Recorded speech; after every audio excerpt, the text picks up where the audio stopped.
Combien de produits Apple vous avez chez vous? C'est une vraie question, hein. Comptez. Vous trouvez pas ça fou que vous ayez autant de produits de la même marque? Maintenant, si vous êtes un utilisateur de Samsung, ça ne m'étonnerait même pas que vous ayez au maximum 3 produits de chez eux. Alors pourquoi? Pourquoi vous avez autant de produits de chez Apple alors qu'il y en a des milliers d'autres sur le marché?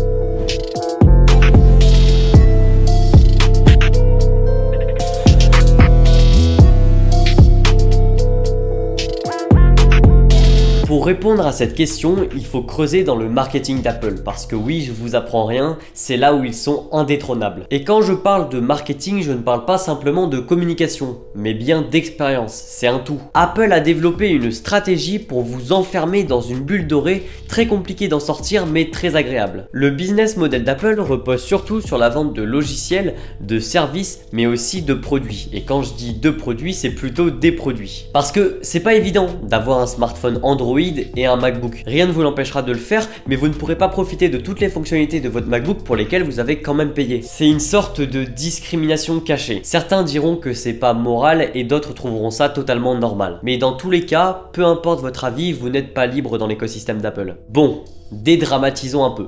Certains ont cette image du marketing comme quoi c'est mal et qu'au final le produit n'est pas aussi bon que la publicité laisse penser. Bon, c'est le cas, quoique, on va le voir après, mais oui, globalement, le travail du marketing c'est de vous séduire. Donc forcément, certaines choses vont être abusées pour vous mettre l'eau à la bouche. Mais rappelons-nous de quelque chose.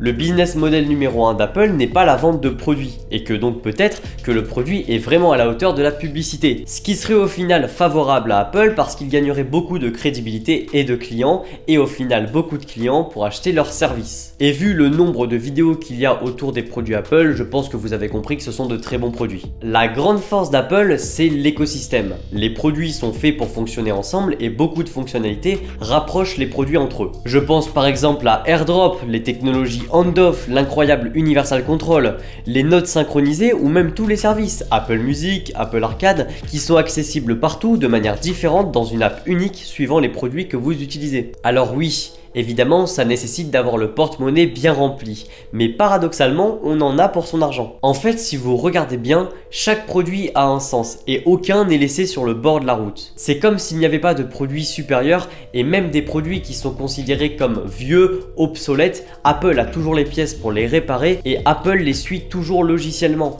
Un iPhone, ça peut durer 6-7 ans avec ses mises à jour. Et ça, c'est inégalé sur le marché. Grâce aux gammes, Apple fait comprendre indirectement aux consommateurs que c'est à lui de faire le choix sur le produit qu'il souhaite. Apple ne va pas les forcer. Mais que dans tous les cas, il sera excellent.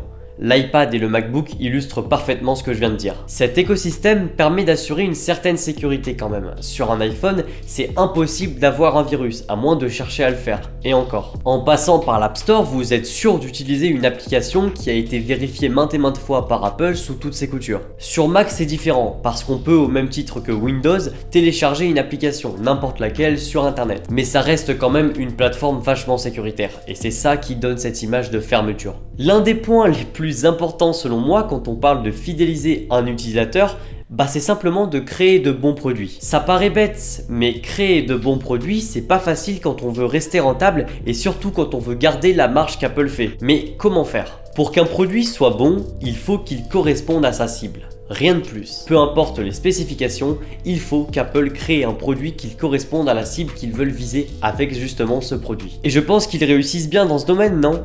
À en regarder les facs, les entreprises, les studios de développement ou encore d'enregistrement, tous ou presque sont équipés de produits Apple et surtout de Mac, pour toutes les raisons que je vous ai citées. Il y a une autre raison de pourquoi les produits Apple sont les plus utilisés.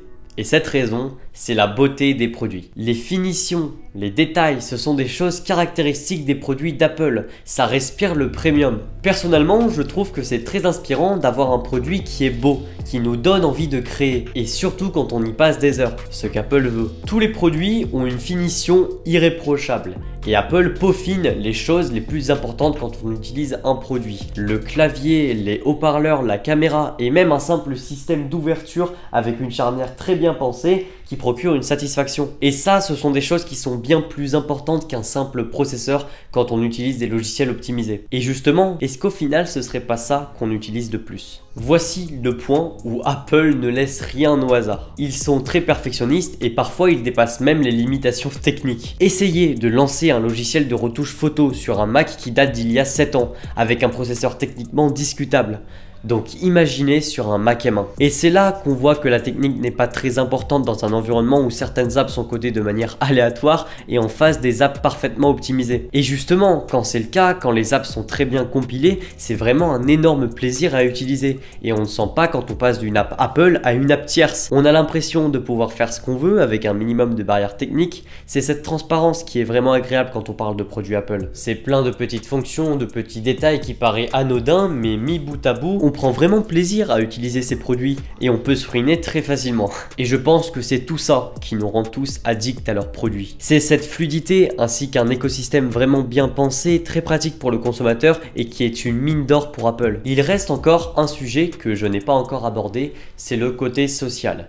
Et oui, c'est dommage entre guillemets, mais quand vous avez des produits Apple, vous êtes perçu comme quelqu'un de cool. Et ça vous range dans une certaine classe sociale même si plein de produits ont le même positionnement tarifaire. Et c'est pour ça que cette compagnie fonctionne si bien chez les jeunes, car c'est un moyen de montrer d'où on vient. En fait, Apple se positionne sur le luxe abordable, et c'est super bien pensé. Et oui, on a l'impression qu'ils sont systématiquement trop chers par rapport à la concurrence. Mais au final, c'est plutôt leur positionnement qui est plus élevé, de par la qualité des matériaux, les finitions comme on avait parlé. Apple arrive à créer de la désirabilité autour d'un produit en ne proposant pas un prix non plus abusé, mais tout en restant quand même considérable pour que l'utilisateur se dise ok, j'ai payé un produit qui coûte assez cher, je rentre dans cette catégorie de luxe, mon produit est très bon. Et Apple affirme cette positionnement de luxe en sortant des produits qui sont achetables pas par le grand public. Comme les AirPods Max, c'est l'exemple parfait, c'est un produit de luxe. De par ses finitions, la qualité des matériaux utilisés, le prix aussi évidemment. C'est un produit quand même assez extravagant, il est gros, sa boîte de rangement elle passe pas partout, clairement c'est même pas une boîte de rangement, c'est juste pour habiller les AirPods Max